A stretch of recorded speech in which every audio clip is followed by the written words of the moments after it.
Met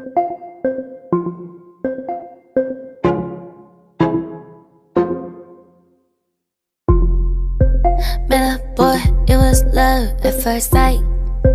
Said he only see one at a time, which was nice, but that shit was a lie. Was a lie. Had a wife and a thing on the side. Where the fuck did he find all the time?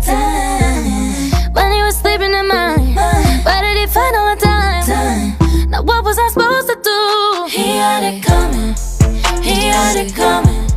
He only had himself to blame. If you'd have been there, if you'd have seen it, I bet you would have done the same. Tell me what you would've done. Hit him with the hit and run. Didn't wanna hurt no one, so I just slid in his DM. Yo, best friend.